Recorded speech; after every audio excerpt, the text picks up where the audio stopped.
Okay, gang. Today, review of the Woodland Mills HM130 Max. After 3 years of abuse that Jay and I have put this machine through, we are going to tell you exactly what we think about it and exactly what to expect from an entry-level mill. We're going to go over everything that we built, all the material we have laying around. We're going to show you what we've done with it, and we're going to go over even the upgrades that you might want to use to make your milling experience great. So today, Woodland Mills review.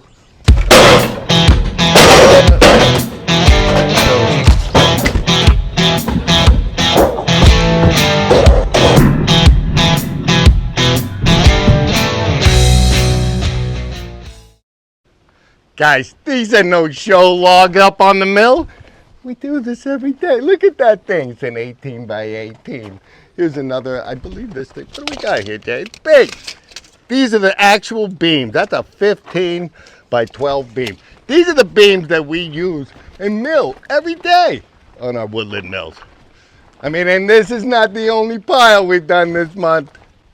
Our second pile of massive oak beams that we can't fit over there. We've been building both of these stacks over the last couple of weeks, getting ready for our timber frame barn. But look at these things. Each one of these is 20 foot plus long. Most of them are 22s.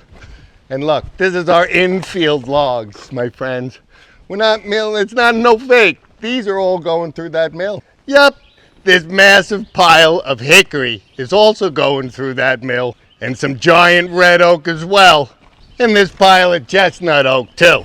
All on that entry-level mill. Guys, a 36 by 36 utility shed, all milled on that Woodland Mills. All the wood that we needed to build our solar kiln so that we can get our wood ready to be used. Not even all the wood to build the solar kiln, all the wood that this thing houses to get ready. So it keeps our wood in the dry and then really dries them. It's almost like a sauna, Jay. A sauna. Let's build a sauna. Let's build a sauna. All of the wood that we built our timber frame shop in. Not just the outside, guys. This is my shop. All the massive beams that you see here. So it's not our first time practicing with some big stuff. Oh yeah, this little cantilever timber frame shed to keep our tools dry. I've showed this a million times. A giant timber saw shed. Another massive amount of beams, Jay. And we just recently tied on our drying shed. Another 36-foot long building, all cut on the Woodland Mills. Not only that, look at all the wood we've got housed in here. Air drying, waiting to go to the kiln. I forgot. All these giant timber frame beams ready for our building. They're just 16 foot, so we can get them in the dry here. Whoops, Jay, I almost forgot. 2002 by 6 is waiting to get in the kiln as well. That's a lot of pine. It's a lot of pine. And this entire house, everything that you see on the outside here, all the timber frame. This is a timber frame house, guys. The wood on the deck and everything on the inside. All this white oak decking that we use for our outdoor experience, guys. Everything there, all the timbers for the timber frame that hold up the upstairs deck. And yeah, I know you guys know this cool timber frame staircase, all milled with the Woodland Mills. Yup, some more white oak decking upstairs there. And yeah, all the clapboard siding, all the tongue and groove that we use for our soffits. Come on in, let's see what we got going on the inside. All of the hickory flooring that we have actually made. There's nothing in this house that hasn't been cut with the Woodland Mill saw. From all of our timbers to build the frame, from our T&G. This is T&G poplar. This is T&G cedar. Sorry about that. We've got so much stuff going on here. We also made farmwood siding. We made spalted hickory molding. Spalted hickory kitchen cabinets. Guys, everything was cut with the Woodland Mills. the countertop, the farmwood doors that we showed you how to make. Even these little pegs right here, all made with the Woodland Mills saw. I didn't even go with a, look, spalted oak mantles, spalted hickory, I'm sorry. Beautiful. Live edge. Who doesn't want live edge, Jay? Everybody wants live edge. So it doesn't matter. Oak, hickory, look, cherry up top. I forgot, we got cherry up top. I tried to mix it up a little bit.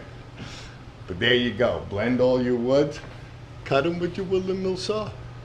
It's possible. Just for the sheer durability of the frame of this HM 130 Max, Jason and I punish this machine every day by loading the logs on. Sometimes it doesn't go that smooth. Actually flipping the log, cutting and throwing our slabs off. So this thing gets beat up. I mean, honestly, guys, for 40 years, I have been testing tools to get the durability of what the best tools are. And right off the bat, with my timber bunk system, I had the trailer package, same thing. The trailer package worked perfect for us. So we just needed a little taller. Frame, sturdy. I have broke nothing here. Okay, I wore out a few dogs, not gonna lie. Where is it? And honestly, guys, this just happened. Okay, along with the sturdiness of the frame of this unit, honestly, after 3 years of dog abuse, I'm gonna call it. Don't call the ASPCA, but dog abuse. See, Jason and I, for the first time ever, we wore out a little piece of the dog that it won't actually clip strong anymore. But we just don't actually clip them on there. If this giant log is there, I'm sorry, Woodland Mills, but we actually might use the dog to inch it in. I mean, that's real. So 3 years of abuse, pushing 4,000 plus logs. I think it lasted pretty good. Might last you guys a lifetime if you're pine guys. Let's talk extensions on the mill. You think you're gonna mow some big stuff down, you get yourself the extensions. I know for the HM 130 Max, I'm 26 foot long. I know for a fact I can cut 22/4 without any funky chain work, and I just make all my buildings work with that 22-foot number. But if you want an extension, very simple operation, same as your bunks. If you're only looking for a shorter beam, I believe it's 16 foot when you get to here. So that's this mill. Not sure about the other guys. Let's add on some more. Let's add on some more. I'm thinking going right through that woodshed, Jay. Let's do it. Key thing, guys, about actually keeping your cuts straight is to actually keep your bunks level. Perfectly level with one another. Now, I've showed this before in the past. We actually just use a string across here. And actually, the giant beams that Jason and I use, I say that I check it once a week, but when I find out I got a bad cut, we stop and we check it. But honestly, at least once a month, if I'm not having any problems at all, I'm checking to make sure that everything is perfect. If you got cuts on the different end, you got bows in the middle, very simple operation, you know, especially for the guys on feet, on bunks, on slabs. Is you just in here, you're just leveling your feet back and forth. And I don't use any high-tech lasers or anything like that. A piece of string and a good knot on the end. My friend, I get mine straight as an arrow. So check your bunks. That's and it's really simple. Let's talk about some toe boards, Jay. Okay, we have had, actually, believe it or not, really good luck with these toe boards here. Now, if you guys are not milling anything of this size, definitely get yourself the toe board. I recently actually just broke this one, but I am lifting a 4,000-pound log. Come to talk to the techs, and I'm only supposed to use a 1,000-pound log. So my fault, but lasted a long, long time. Unfortunately, with our daily abuse, we upgraded to a 10-ton toe jack. I'll lift it in place, and maybe take the strain off my toe board when I got these giant monsters on the mill. Another upgrade from the Woodland Mills that you should actually definitely consider, because you know you're always going to have your cant hook, is this cant hook lever. And honestly, guys, you're working alone. This is an easy way to stabilize your log. Move it in, push it in. I'm actually ordering another one from the back, so I don't have to use my dogs to move it in. But this thing is strong. So I love it. Jay does love it. Now you know this is his side of the table, so I actually never used this before. You can get a lot. You can push a lot of weight around. You can push a lot of weight on it. Definitely something. It's something for safety, especially when you're working alone. Something for moving. Something to ease your back. That's the whole deal of this stuff. Is how easy can this fun stuff be?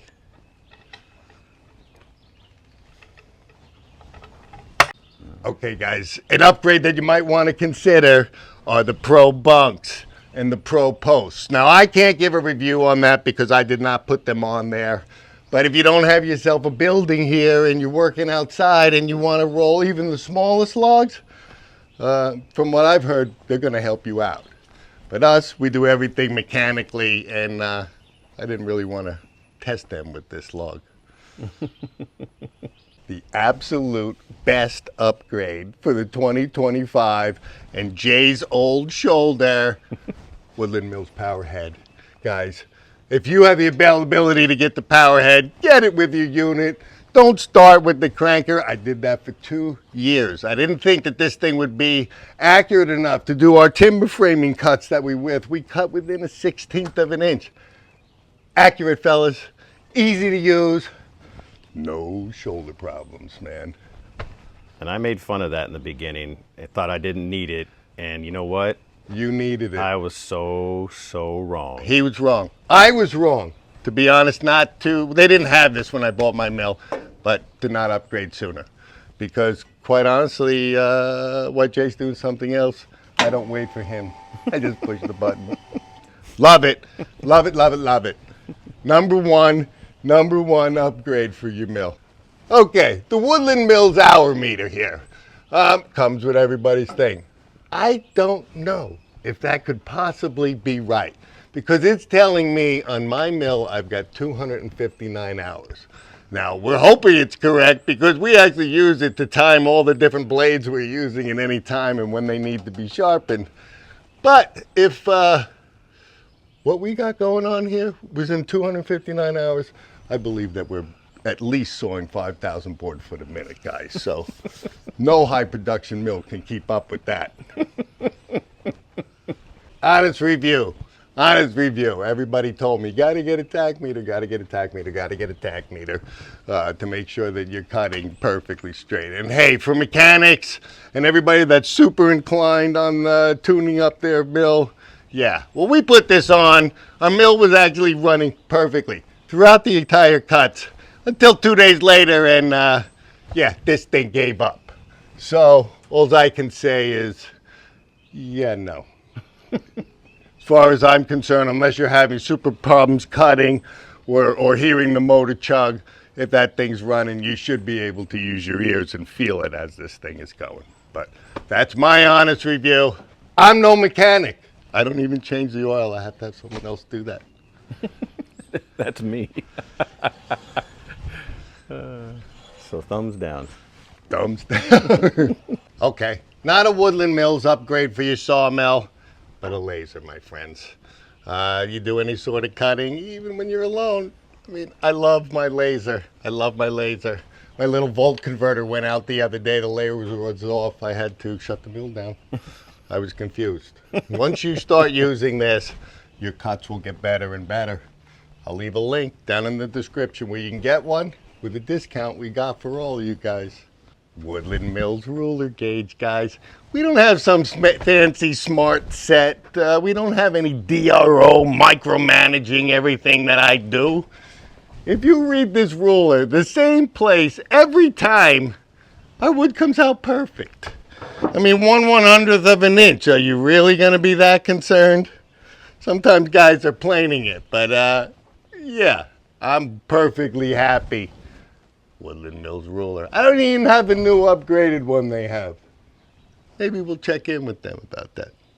It's so easy, Jason can use it. He can. There's no little lines in there. It's only quarters. Once we get to 5/16. My head explodes. Let's talk about posts. Let's talk about posts. Okay, guys, there's a manual mill. These posts don't automatically get themselves out of the way. So, yeah, you might hit a few posts here or there. But what we found is the biggest upgrade to your mill is to actually join the Two Guys Timber Framing Post Cutters Club. And we'll send you a magnet. We'll be waiting for you. We're waiting. We know you're already here. Okay, guys, I'll show you what Jason and I have had to replace. So what is actually broken or just basically wore out from the abuse that we've got going on here. We have never changed this bearing. I actually did have to change the bearing on my drive wheel right here. Naturally, guys, your belts are going to wear out. You're also going to have to replace your guide rollers here. And maybe every once in a while replace these also guides. But honestly, it's, what else we got, Jay? The water meter. We had to replace our drip system here once. And it could probably be from a lot of reasons, the dirt and stuff like that. I've seen a lot of guys put like a fuel filter in here where you don't get dust. But I also hear a lot of guys complaining, I can't get the water. We've had the same problem. Every once in a while, you got to take your tank off, wash it out. You might have calcium, something built up here on the screen that's not allowing it to work properly. I know you hear a lot of guys talking about drip, drip, drip. We turned that water on. That thing is running. It's actually meant to lubricate your blades. It's helped to keep them cool while they're running. So that's my take on it. We don't cut a lot of pine, so I actually use only water in mine. Works great through the hardwood. Keeps everything going where it needs to be. Now also, this unit is simple. Simple, simple, simple. If you want to change your blades, you can actually get the blades that are 1.5 inches wide. You can get them thicker. They're very simple adjustments right here. And Jason and I changed these blades. We don't put a blade on and maybe run it for 3 hours. We're actually, sometimes I'm using older blades, skinning my logs, putting my newer blades back on. We're always rotating them. And that's probably why, I don't want to say it, it's probably why I broke the little guard handle guide here. Honestly, we don't use it. It was another step of taking it on and off. I don't suggest that you do that, but for us, it seemed to be a little bit simpler. In my mind, I'm like, I don't know if I'm going to get cut here or get cut here. So the time it saves me from changing blades back and forth. We might put a blade on, make 2 cuts, change it, put another blade on, make 4 cuts, change it. So, and we're actually changing the guides sometimes, a lot of times. Very simple to do, easy, and they've lasted long. But you do, these are wear out parts, belts, wear out parts. You guys all know that. I mean, there is a little bit of maintenance that's got to be done on these mills. So, I don't know, did we break anything else? You know what? I had a clutch problem here, and it was squeaking. And they sent me a new clutch and assembly, and it was actually just the bearing that was holding this wheel in place. And honestly, guys, I couldn't get the clutch off to change it and put the new one on. So I'm actually using my old clutch with the new wheel that they gave me. I don't have a problem. I've never had it slip. So that's 3 years of beating on this thing that clutch is still good. At some point, I'm figuring it's going to go bad. I got that backup I was never able to get in, and I'll figure a way in there. We'll get it. We're hard on stuff, Dan.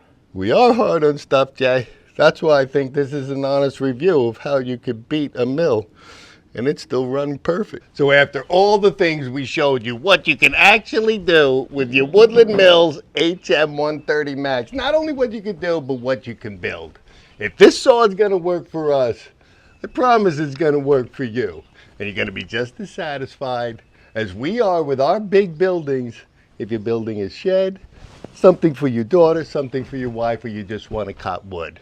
And the best thing about the Woodland Mills is the service that you're going to get from the Woodland Mills people. You got a question? Boom, they are right on the phone with you. And they're going to get the parts that you need, and they're going to get you fixed up and running. And not only the community, guys, not only the Woodland Mills people, but the community is one of our favorite things. And that's why we do this, because we love showing new sawyers what can be done on an entry-level mill. And the Woodland Mills mill. Now this thing, after what we just showed you, in my honest opinion, is one tough monster. The community is great. The people at Woodland Mills are great. And we love it.